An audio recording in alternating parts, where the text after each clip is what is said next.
From the last video, you should have a clear idea of what your dosha hair type is. If you don't, click the first link in the description section below.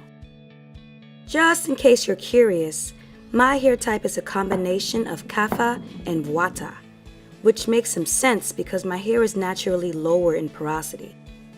Even when I was relaxed, my hair has always been both thick and dense for relaxed hair.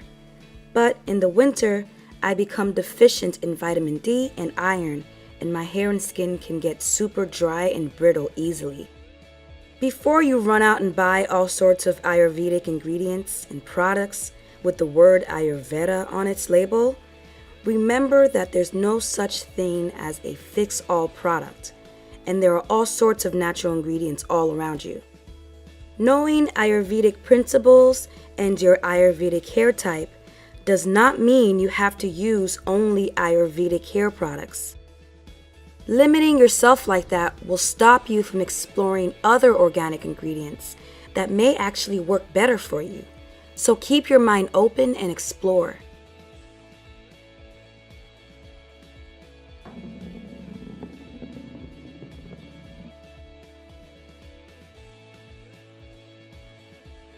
Kapha hair types are naturally really healthy and full. But being that everyone has all three doshas in them, neglect and unhealthy practices can turn thick Kapha hair into dry Vata hair, or inflamed and oily Pitta scalp. So simplicity and balance are really important for this hair type.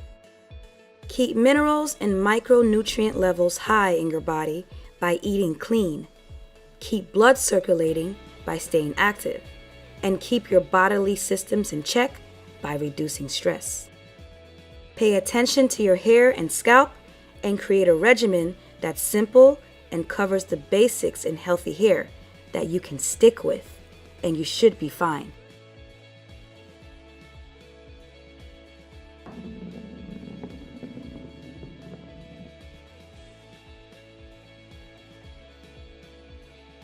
Pitta hair types tend to be susceptible to overproduction of sebum and scalp inflammation due to a fiery and easily energized spirit.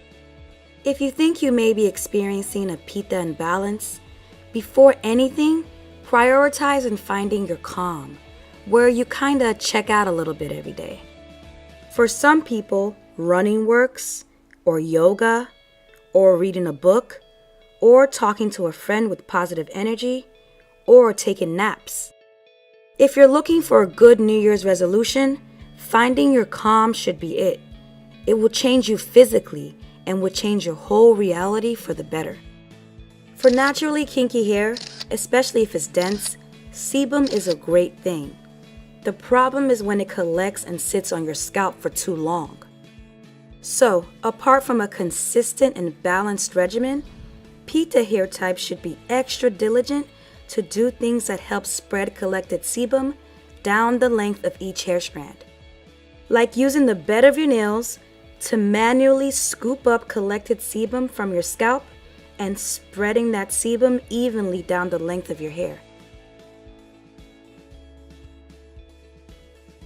Using a spritz with an acidic pH will help loosen up the sebum, and using an organic oil will help the sebum spread better.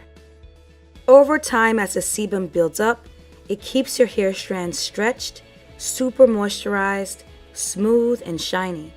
It's a good practice to pick up for all natural hair types, not just Pitta hair types. I personally do this once or twice a week. Also, pay a lot of attention to your scalp by doing quick 30-second scalp massages every time you interact with your hair. Especially for Pitta hair types, mixing a cooling essential oil like tea tree, peppermint, or eucalyptus in your shampoo will, in a way, put out the fire and keep the bacteria at bay. Methods worth trying for Pittas are the water-only method, onion juice recipe, and ACV rinse.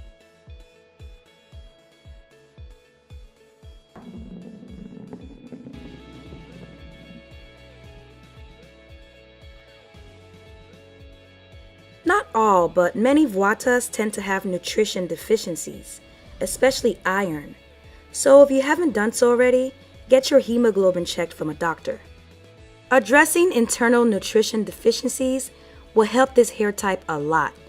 Also, juicing green leafy vegetables consistently will help load you up with tons of nutrients that will help feed your naturally weak hair follicles. As far as hair regimen, Vuatas naturally do not produce a high amount of quality sebum, which has some specific consequences if it's not addressed. Dry hair equals breaking hair, so it's important to stay on top of it. But it's not difficult, it's more about consistency. A good start to get to know your hair is after a wash day or a re-moisturize and re-lubricate day. Watch to see how many days it takes your ends to get dry. Then subtract a day. That's how often you should be moisturizing and lubricating your hair. For my hair type, it takes 5 days for my ends to start feeling dry, so I re-moisturize and lubricate every 4 days. There are multiple ways to moisturize and lubricate your hair, but for fine Vuata hair types, here's what I suggest. Start with massaging your scalp while your head is slightly inverted for about 30 seconds to a minute. This will help melt built-up sebum and stimulate more sebum production. If your scalp is super dry, use a small amount of organic oil, preferably one that's infused with live herbs, because the herbs will nourish and help strengthen your follicles on a deeper level. Fight the temptation to use a whole bunch of oil at once, because it's best to build it up over time. Then moisturize and lubricate your hair strands with either the LCO, LOC, LO, or LC methods. Below are links to 3 videos on everything you need to know about these methods.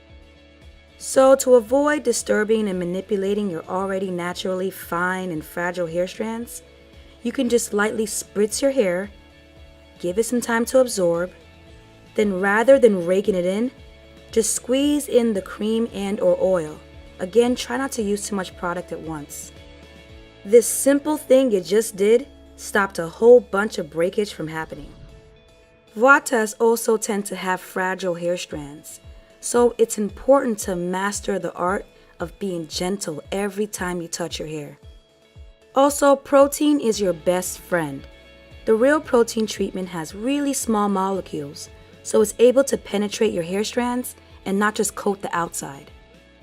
So it will reinforce and strengthen them from within and keep them lubricated. It's also safe to do on every wash day. This way your hair is always able to hold on to moisture for longer periods of time. Apart from reducing surface friction by keeping your hair moisturized, lubricated, and strong, keeping it stretched and protected is a great way to keep tangles, splits, and knots at bay. In fact, it's especially hard for Vuata hair types to retain length without keeping it stretched. Vuata hair types do not need heat to properly stretch their hair, so twists, braids, banding, or Bantu knots will do.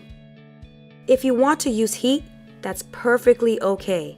Medium to low heat will be more than enough to safely stretch this hair type. Methods worth trying are the inversion method, LOC, LCO, LC, or LO, rice water rinse, ACV rinse, and the onion juice recipe.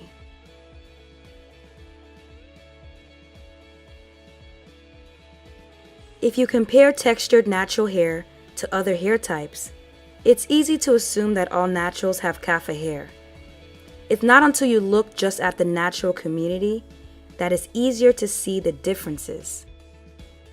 You may not be able to go from Vuata to kapha hair, but as long as you know your hair and are consistent in how you care for it, you can achieve both length and health as a kapha or a Vuata. The most valuable takeaway to me is that all 3 doshas need a balanced hair and scalp regimen. Pitas need to pay a little bit more attention to their scalp, and Vuatas need extra moisture and lubrication attention. In reality, all these hair needs and regimens overlap because they're all healthy and good things to do overall for every natural hair type. Like with me, according to Ayurveda, I'm a Kapha Vata combination. But because I'm natural, I still pay extra attention to my scalp like a Pitta. The DNA of Africans and African descents are unbelievably diverse.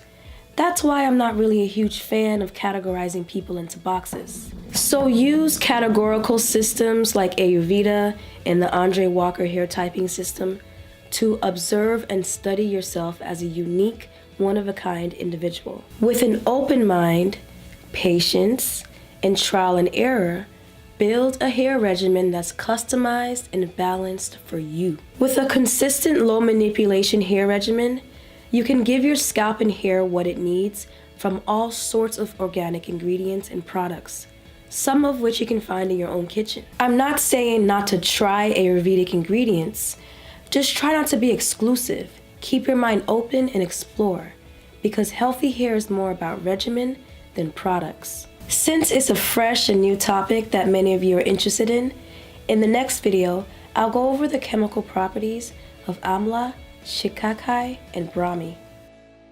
As always, thanks for watching. See you in the next video.